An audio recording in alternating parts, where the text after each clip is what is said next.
नमः। श्री जानकी वल्लभो विजयते मायावस्वर्ति विश्वमखिलं ब्रह्मादिदेवासुरा यत्सत्त्वादमृषे प्रभाति सकलं रज्जो यथा अहिर्भ्रमः यत्पादप्लवमेकमेव हि भवाम्बुधे स्थितिर्षावता वन्देऽहं तमशेष कारणपरम् रामाख्यमीशं हरिम् नानापुराणनिगमागमसम्मतं यत् रामायणे निगदितं क्वचिदन्यतोऽपि स्वान्तसुखाय तुलसी रघुनाथ गाथा भाषा निबन्धमतिमञ्जुलमातनु।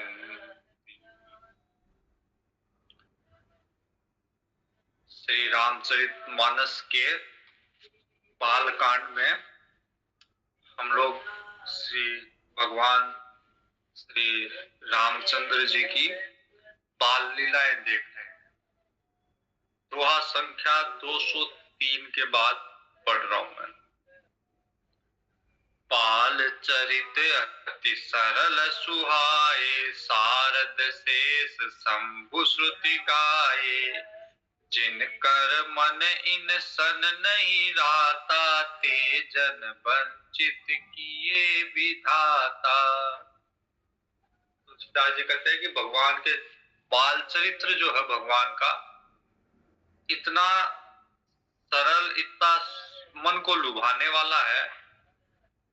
यदि कोई व्यक्ति बाल चरित्र से भी नहीं उसका मन लुभ रहा, तो इसका मतलब ये मानना चाहिए कि विधाता ने उसको वंचित कर दिया, मतलब नितांत भाग्यहीन बना दिया।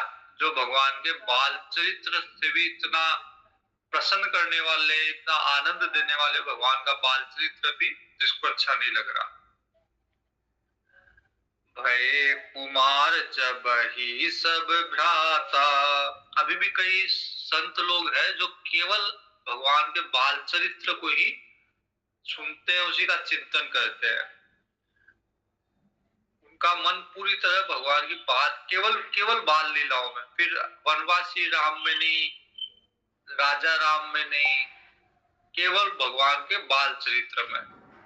कागभूषण जी और भगवान शिव जो है उनके इष्ट देव बालक राम है। केवल इष्ट देव मम बालक रामा आएगा, कागभूषण जी बोलेंगे।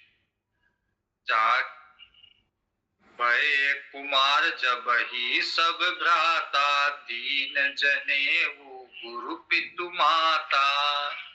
फिर थोड़े जब कुमार अवस्था में आए भगवान, तो गुरु जी ने, माता पिता की अनुमति और गुरु जी ने जनेऊ संस्कार, उपनयन संस्कार भगवान के किए।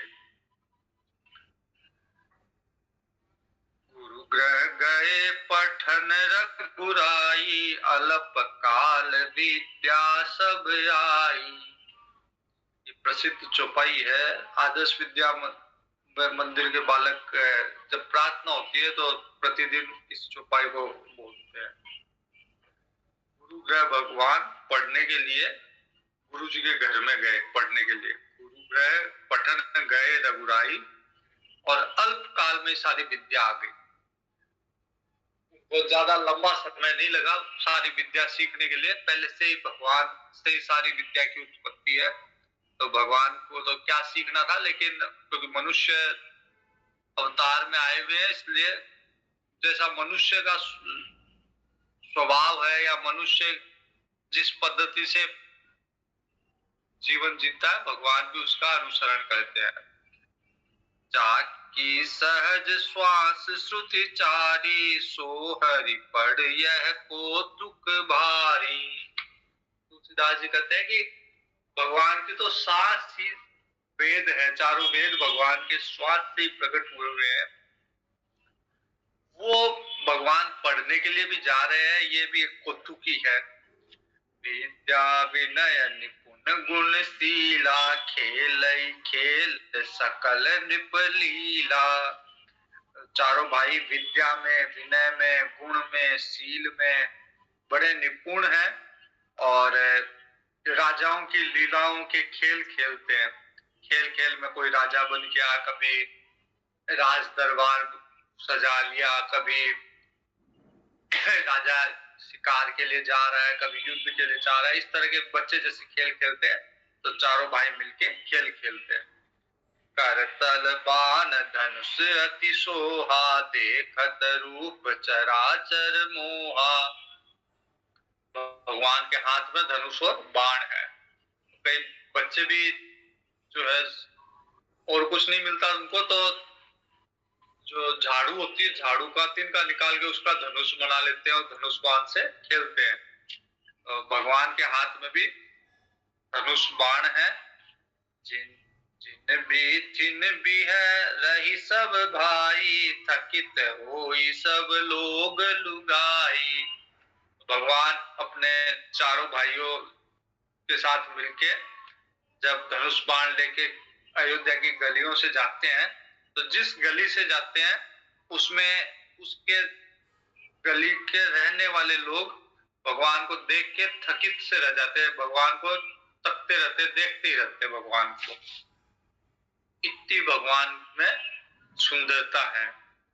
कौशलपुर भासी नर नारी, वृद्ध अरुबाल, प्राण उते प्रिय लागत, सब कहूँ राम कृपाल। तो कौशलपुर के, अयोध्या के नगर वालों को, भले वो नर हो, नारी हो, बालक हो, वृद्ध हो, सबको भगवान प्राणों से ज्यादा प्रिय लगने लग गए। बंधु सखा संग ले ही बोलाई, बन मृगिया नित खेलई जाई। दोस्तों को, भाइयों को लेके और वन में जाते भगवान शिकार खेलने के लिए। पावन मृग मारही जिय जानी, दिन प्रति निपहि देखा वही आनी।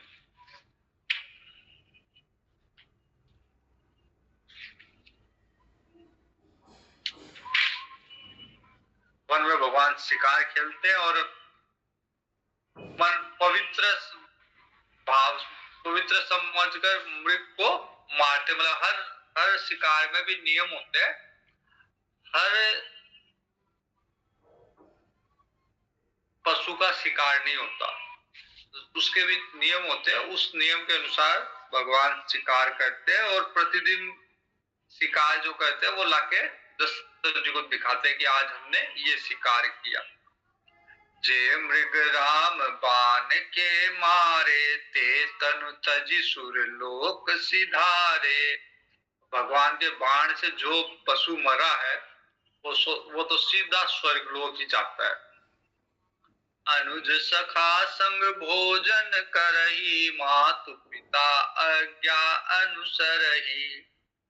भगवान सब छोटे भाइयों के साथ मिलके भोजन करते हैं, एक साथ मिलके भोजन करते हैं और माता पिता की आज्ञा का पालन करते हैं। जय विधि सुखी होई पुर लोगा, करहि कृपा निधि सोई संयोगा। जिस गतिविधि से प्रजा को सुख मिले भगवान वही करते हैं।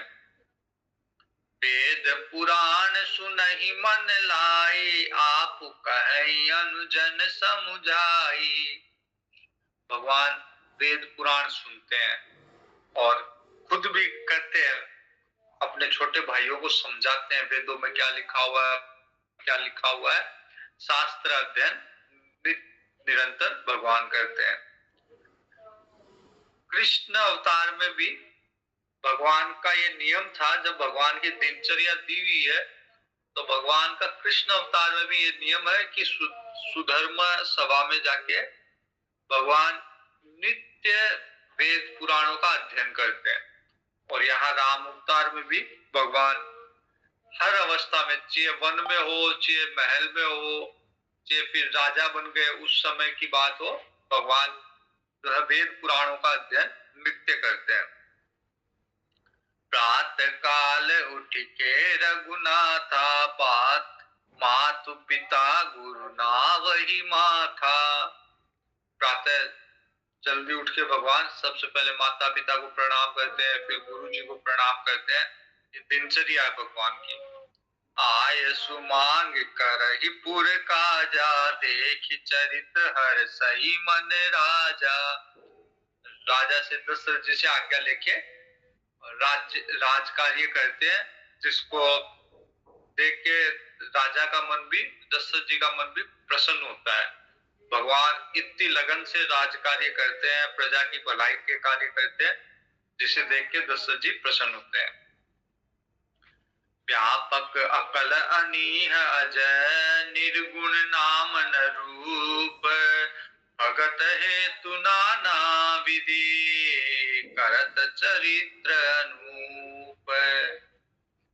भगवान जो व्यापक है,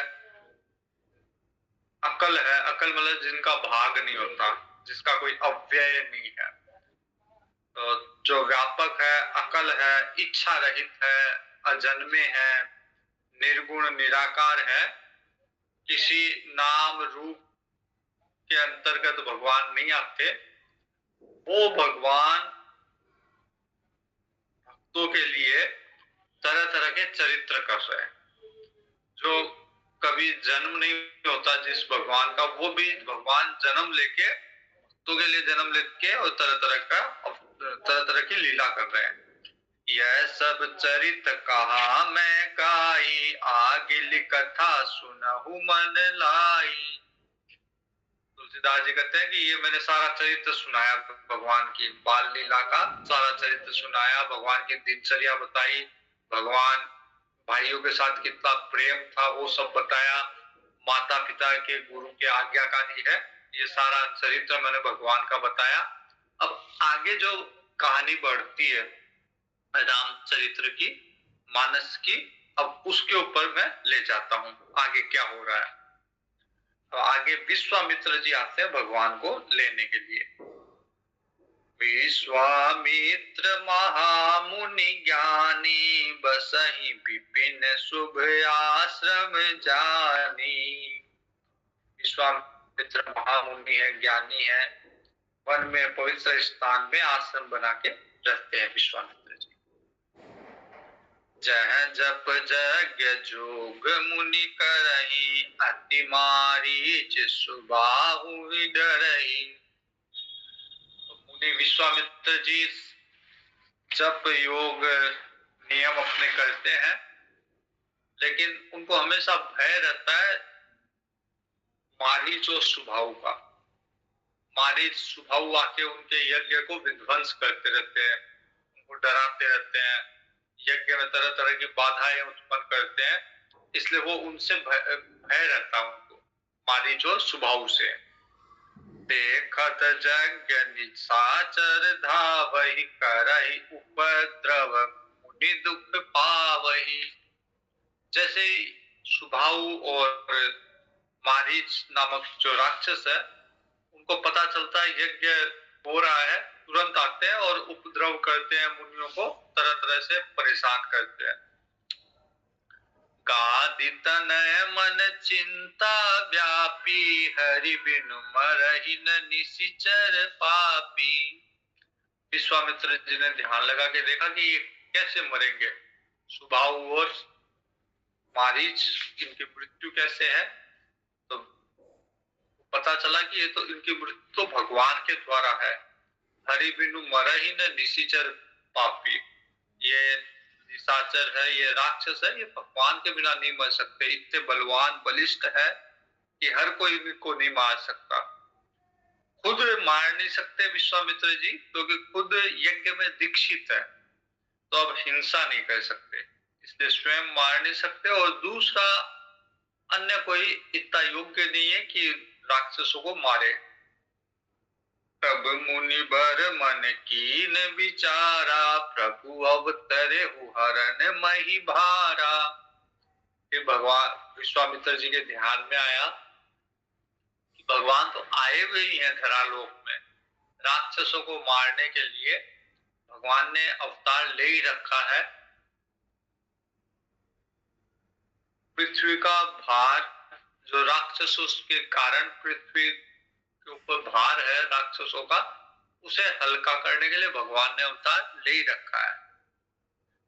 विश्वामित्र जी के मन में भगवान के दर्शन की लालसा जगी कि चल के भगवान के कम से कम दर्शन तो करें।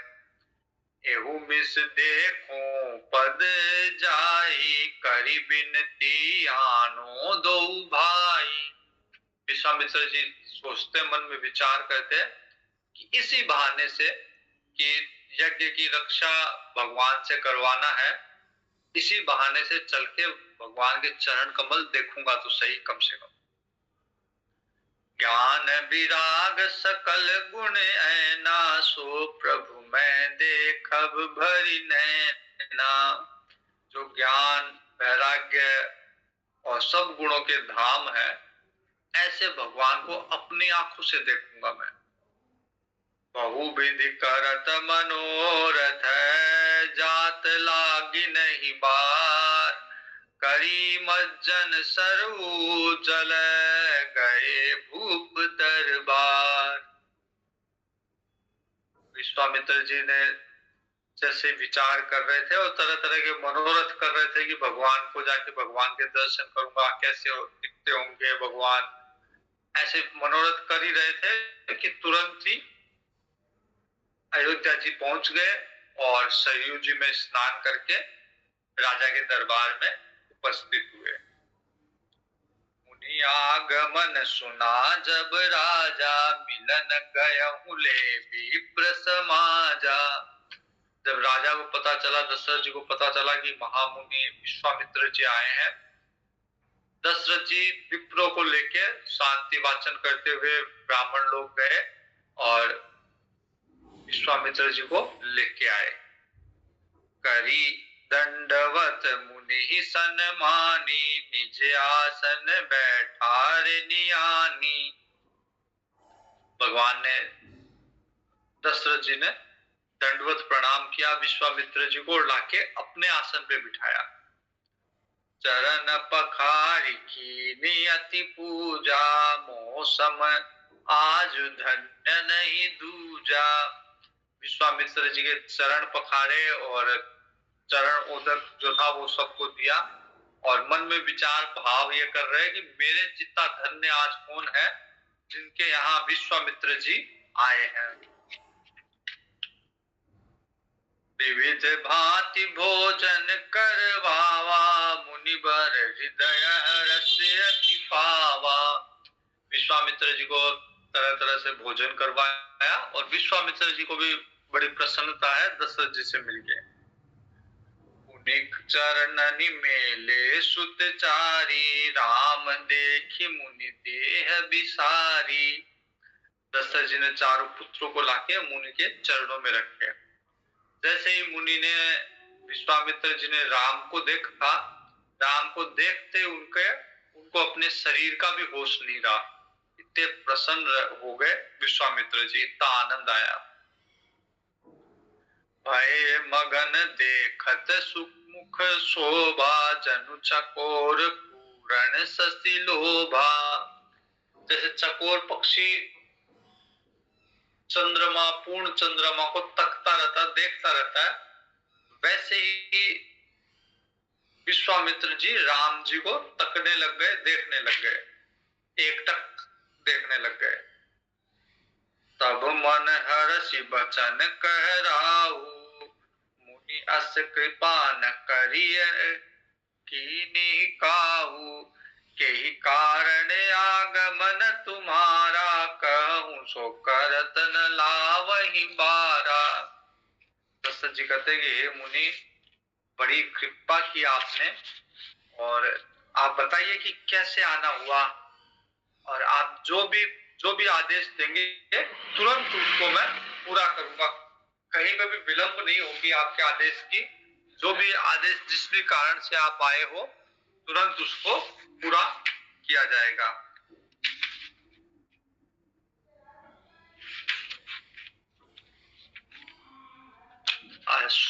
मुनि विश्वामित्र जी कहते हैं, असुर समूह सतावहि मोह, ही मैं जाचन आ, यहूँ निप तो ही अनुज समेत देहु रघुनाथा, निशिचर बद में होब सनाथा।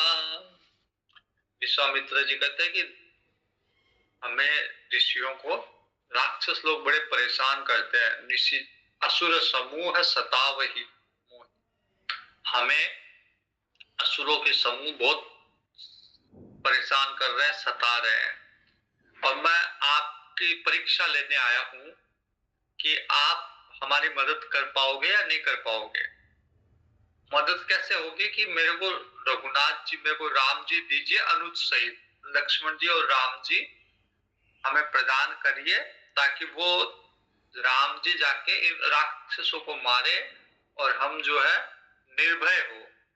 निशिचर वध में होब सनाथा, निश्चरों का जब नाश होगा, वध होगा उनका, तो फिर हम सनाथ होंगे।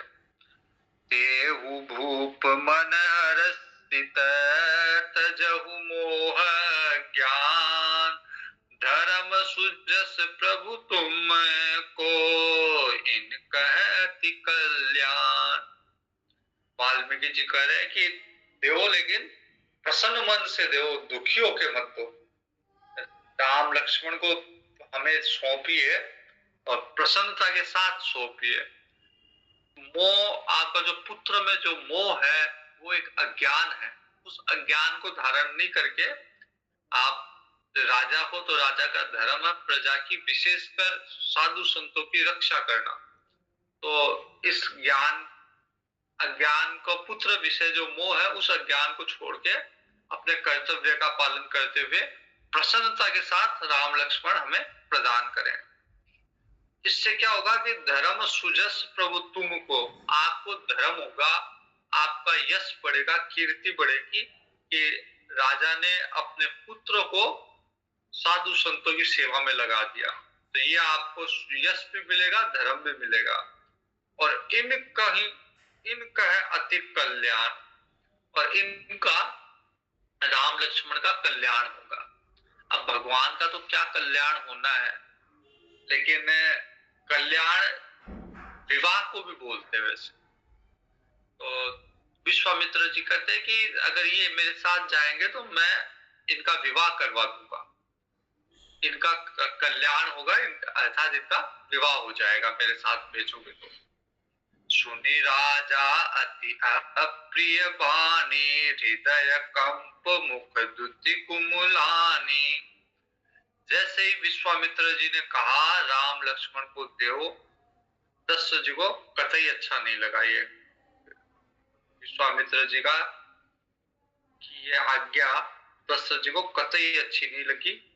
विश्वामित्र जी, जिनको दशरथ जी इतना सम्मान दे रहे थे, खुद लेके आए, अपने आसन पे बिठाया, उनके चरणों को धोके चरणोदक लिया और पूछ रहे हैं कि बताओ क्या आज्ञा है, मैं तुरंत करूंगा आपकी आज्ञा का पालन। अब दशरथ जी पीछे हटने लग गए। सुनी चौथे पन पायहु सुत चारी, विप्र बचन नहीं कहे विचारी। इसलिए तो महाराज मुनि कह रहे थे, लेकिन जैसे ही राम जी को देने के लिए कहा तो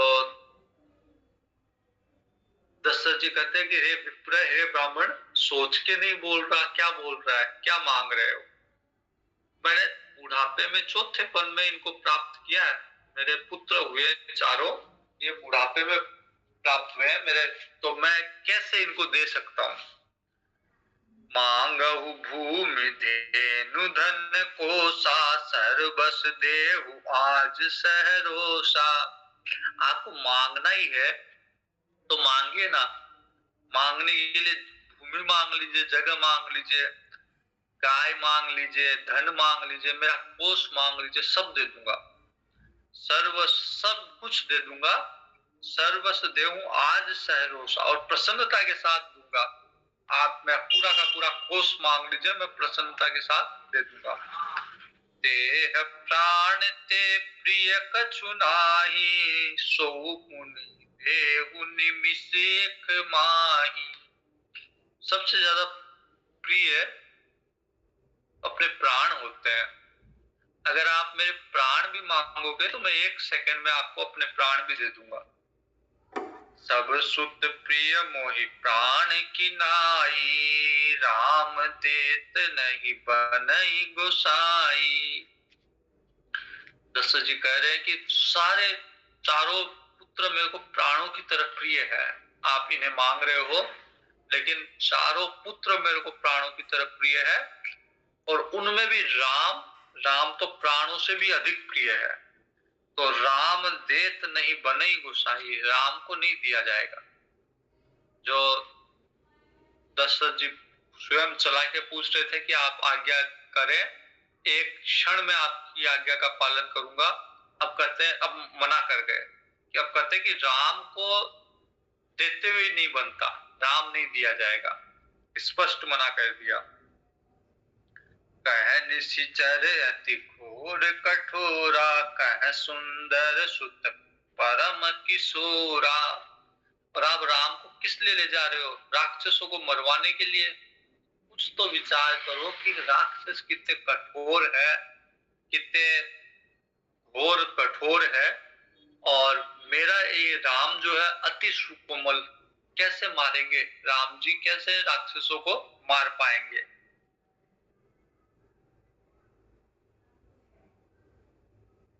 निप गिरा प्रेम रस सानी, हृदय हरस माना मुनि ज्ञानी। विश्वामित्र जी ज्ञानी मुनि थे, तो उन्होंने जब देखा कि दशरथ जी का इतना प्रेम है राम जी के प्रति, तो विश्वामित्र जी को भी मन में प्रसन्नता हुई इस प्रेम को देख के। तब वशिष्ठ बहुविधि समुझावा, निप संदेह नाश कह पावा। तब फिर वशिष्ठ जी ने राजा को समझाया, दशरथ जी को समझाया। हालांकि वाल्मीकि जी की और वशिष्ठ जी की कभी बनती नहीं थी आपस में, लेकिन धर्म का कार्य है इसलिए, और वशिष्ठ जी दशरथ जी के कुल गुरु है, इसलिए विश्वामित्र जी ने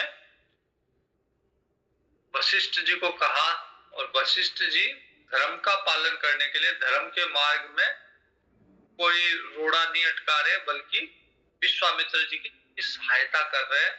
और वशिष्ठ जी को भी पता था कि विश्वामित्र जी के पास में अनेकों अनेक विद्याएं हैं जो वो देने वाले हैं राम जी को। अति आदर दो तनय बुलाए। जब वशिष्ठ जी ने समझाया दशरथ जी को, तो फिर दशरथ जी ने दोनों राजकुमारों को बुलाया। हृदय लाई बहु भांति सिखाए, फिर विश्वामित्र जी को सौंप रहे हैं। मेरे प्राण नाथ सुत दो, तुम मुनि पिता आन नहीं को। विश्वामित्र जी को कह रहे कि ये दोनों मेरे प्राण हैं, राम और लक्ष्मण मेरे प्राण हैं, इनको मैं आपको सौंप रहा हूं, और अब आप ही इनके पिता हो, पिता की तरह इनकी रक्षा करना। सौंपे भूप ऋषि, सुत बहुविधि देई असीस, जननी भवन गए प्रभु, चले नाई पद शीस। सिंह दो वीर, हर्षि चले मुनि भय हरण, कृपा सिंधु मति धीर, अखिल विश्व कारण करण। भगवान माता जी के महल में गए प्रणाम करके, और विश्वामित्र जी के साथ चले गए, वन में आ गए।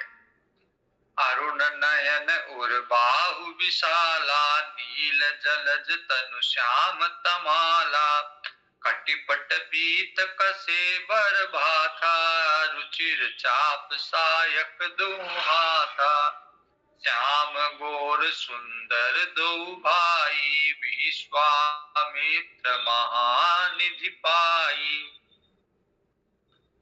भगवान के नेत्र लाल है, चौड़ी छाती है, विशाल भुजाएं हैं, नील कमल के वृक्ष की तरह श्याम शरीर है भगवान का, पीतांबर पहने हुए हैं, तरकस भगवान के कसे हुए हैं, दोनों हाथों में सुंदर धनुष बाण भगवान ने ले रखी है। भगवान श्याम है, लक्ष्मण जी गौर वर्ण के हैं, बहुत ही सुंदर दोनों भाई लग रहे हैं। और विश्वामित्र जी ने जैसे मान लो महानिधि प्राप्त की हो, भगवान को नहीं प्राप्त किया, राम लक्ष्मण को प्राप्त नहीं किया, बल्कि निधि कोई संपत्ति प्राप्त कर ली हो। प्रभु ब्रह्मण्य देव मैं जाना, मोहि नीति पिता तजेहु भगवाना। विश्वामित्र जी सोच रहे हैं कि भगवान जो है वो ब्राह्मणों के भक्त है, इसीलिए मेरे लिए भगवान ने अपने पिता को भी त्यागा है। पर चले जात मुनि दीन दिखाई, सुनी ताड़ का क्रोध करिया भाई। जैसे विश्वामित्र जी के साथ राम जी लक्ष्मण जी जा रहे थे, ताड़का आई वहां से, और विश्वामित्र जी ने दिखाया कि ये ताड़का है। भगवान ने तुरंत ताड़का को मारा। एक ही बाण प्राण हरि लीना, दीन जानते ही निज पद दीना। एक ही बाण में भगवान ने उसके प्राण पखेरु सब उड़ा दिए ताड़का के। तब ऋषि निज नाथ ही जिय चीनी, विद्या निधि बहु विद्या दीनी। जैसे ताड़का को मारा, विश्वामित्र जी समझ गए कि यही भगवान है। अभी तक तो संशय था कि ये भगवान है या नहीं है, लेकिन जैसे ताड़का को मारा, विश्वामित्र जी को कंफर्म हो गया कि यही भगवान है। और विद्या निधि को विद्या देनी, जो भगवान सब विद्याओं के उत्पत्ति करता है, उन भगवान को भी विश्वामित्र जी ने अनेक तरह की विद्याएं दी। बला अति बला विद्या, जिससे भूख नहीं लगती, प्यास नहीं लगती, नींद नहीं आती, ऐसी ऐसी विद्याएं भगवान को दी, क्योंकि विश्वामित्र जी को पता था कि आगे इनको वन में जाना है और वन में तरह तरह की ऐसी समस्याओं का से सामना करना पड़ेगा। जाते लागन क्षुधा पिपासा, अतुलित बल तनु तेज प्रकाशा। जिससे भूख प्यास नहीं लगती हो और भारी तेज रहता हो, बल रहता हो शरीर में, ऐसी ऐसी विद्याएं प्रदान की। आयुध सर्व समर्पिके, प्रभु निज आश्रम आनी, कंद मूल फल भोजन, दीन भगति हित जानी। अपने सारे आयुध भगवान को समर्पित किए विश्वामित्र जी ने, और अपने आश्रम में लाके फिर उसको कंद मूल फल खिला रहे हैं।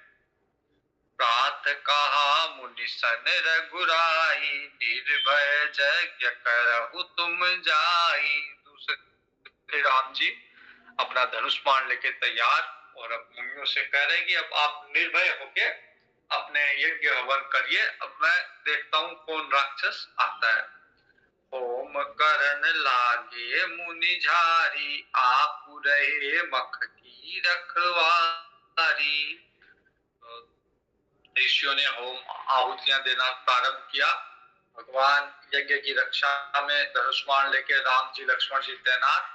सुनि मारीच निशाचर प्रोही, ले सहाय धावा मुनि द्रोही। मारीच को जैसे पता चला कि यज्ञ कर रहे, वहां जैसे यज्ञ का उठा, मारीच तुरंत अपनी सेना के साथ वहां पे आया। बिनु फर्क बाण राम ते ही मारा, सत जोजन का सागर पारा। भगवान ने बिना फर्क का, आगे से बाण जो होता है नुकीला होता है, तो बिना नुकीले बाण के ही भगवान ने उसको मारा, और वो जो है 100 योजन पार जाके गिरा। यही मारीच जो है वो माया का मृग बनेगा। पावक सरे सुबाहु पुण्य मारा, सुबाहु को फिर अग्निबाण से मार डाला। अनुज निशाचर कटुक संहारा, लक्ष्मण जी ने सारी सेना मारी। मारी असुर द्विज निर्भयकारी, स्तुति करहि देव मुनि झारी। भगवान ने राक्षसों को, सुबाहु को और मारीच को, सुबाहु को मारा। मारीच को 100 योजन पार फेंका और सुबाहु को मारा। ये देख के सारे देवता ब्राह्मण सब भगवान की स्तुति करने लग गए। तह पुनि कछुक दिवस रघुराया, रहे कीनि विप्रन पर दाया। भगवान कुछ समय तक विश्वामित्र जी के आश्रम में रुके और सारे ऋषियों पे भगवान आनंद दे रहे ऋषियों को। भगति हेतु बहु कथा पुराना, कहे विप्र यद्यपि प्रभु जाना। सारे विप्र जो है भगवान को अनेक तरह की कथा सुना रहे हैं। भगवान पहले से ही जानते हैं लेकिन फिर भी आदर से उनकी कथाएं सुन रहे हैं। तब मुनि सादर कहा बुझाई, चरित एक प्रभु देखिए जाई। धनुष यज्ञ सुनी रघुकुल नाथा, हरषि चले मुनि बर के साथा। अब विश्वामित्र जी के यहाँ वो जनक जी का निमंत्रण आया हुआ था धनुष यज्ञ का, सीता जी का स्वयंवर होने वाला है। तो विश्वामित्र जी ने राम जी को, लक्ष्मण जी को कहा कि मेरे को जाना है धनुष यज्ञ में जनक जी के यहाँ, तो आप भी साथ चलिए। धनुष यज्ञ सुनी रघुकुल नाथ, जैसे धनुष यज्ञ का सुना राम जी बहुत प्रसन्नता के साथ विश्वामित्र जी के साथ हो गए। आश्रम एक दीख मग माही, राम मृग जीव जंतु तह नाही। जैसे जनकपुर जा रहे थे रास्ते में एक सुनसान आश्रम दिखा।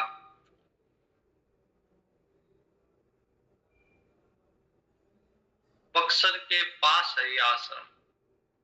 तो जैसे अयोध्या से जनकपुर जा रहे थे रास्ते में बक्सर के पास एक सुनसान आश्रम दिखा। भगवान ने पूछा उस आश्रम के बारे में। पूछा मुनि शिला प्रभु देखी, सकल कथा मुनि कहा विशेषी। वहां पे एक शिला थी, उसके बारे में भगवान ने प्रश्न किया और विश्वामित्र जी ने उसके बारे में बताया, उस शिला के बारे में कि ये गौतम ऋषि की नारी है, ये शिला नहीं है। गौतम नारी श्राप बस उपल देह धरि धीर, चरण कमल रज चाहती, कृपा करहु रघुवीर। विश्वामित्र जी कहते हैं कि ये गौतम ऋषि की नारी है, अहिल्या जी है। ये श्राप के कारण शिला हो गई और आपकी चरण रज चाहती है। जैसे चरण रज आपकी पड़ेगी ये पुनः जो है स्त्री हो जाएगी शिला से। अहिल्या जी भगवान की स्तुति करती है। पर सद पद पावन शोकन सावन, प्रगट भई तप पुंज सही। देखत रघुनायक जन सुखदायक, सन्मुख होई कर जोरी रही। अति प्रेम अधीरा पुलक शरीरा, मुख नहीं आवहि वचन कही। अतिशय बड़ भागी चरण लागी, जुगल नयन जलधार बही। जैसे ही भगवान के चरण शिला पे पड़े, वहां से एक तप पुंज, एक नारी प्रकट हुई और भगवान को अपने सामने देख के अहिल्या जी दोनों हाथ जोड़ के खड़ी हो गई भगवान के सामने और प्रेम से पुलकित शरीर है उनका, मुख से कोई वचन नहीं निकल रहे, अपने आप को बहुत बड़भागी समझ रही है और दोनों नेत्रों से, दोनों नैनों से उनके जलधार गिर रही है। रजू मनु कीना प्रभु कह चीना, रघुपति कृपा भगति पाई, अति निर्मल बानी स्तुति थानी, ज्ञान गम्य जय रघुराई।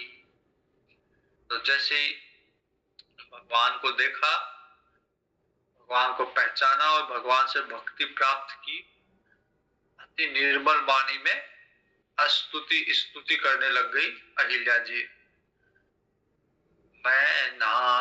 अहिल्या जी कह रही कि मैं नारी हूं, नारी सहज रूप से अपावन होती है, पवित्र नहीं होती। मैं नारी पावन प्रभु जग पावन, रावण रिपु जन सुखदाई। आप जो है जगत के को भी पवित्र करने वाले हैं, मैं तो सहज रूप से अपवित्र हूं और आप संसार को पवित्र करने वाले हैं, भक्तों को सुख देने वाले और रावण के शत्रु है आप। अभी तक रावण कहीं, अभी मतलब सीता जी का विवाह ही नहीं हुआ तो रावण ने अभी कुछ किया ही नहीं है, लेकिन अहिल्या जी भविष्य वृत्ति से कह रही है कि आगे पता चल रहा है कि आगे भगवान का रावण से युद्ध होगा, इसलिए यहीं पे रावण रिपुजन सुखदाई, आप रावण के शत्रु रावण को चुनौती दोगे, रावण पे विजय प्राप्त करोगे और भक्तों को सुख प्रदान करोगे। राजीव विलोचन भव भय मोचन, पाहि पाहि शरणै आई। तो मैं आपकी शरण में आती हूँ क्योंकि आप संसार सागर से छुड़वाने वाले हो, इस संसार रूपी जन्म मृत्यु के भय से छुटकारा दिलाने वाले हो।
मुनि श्राप, अब अहिल्या जी कहती है कि अच्छा किया कि मुनि ने मेरे को श्राप दिया था।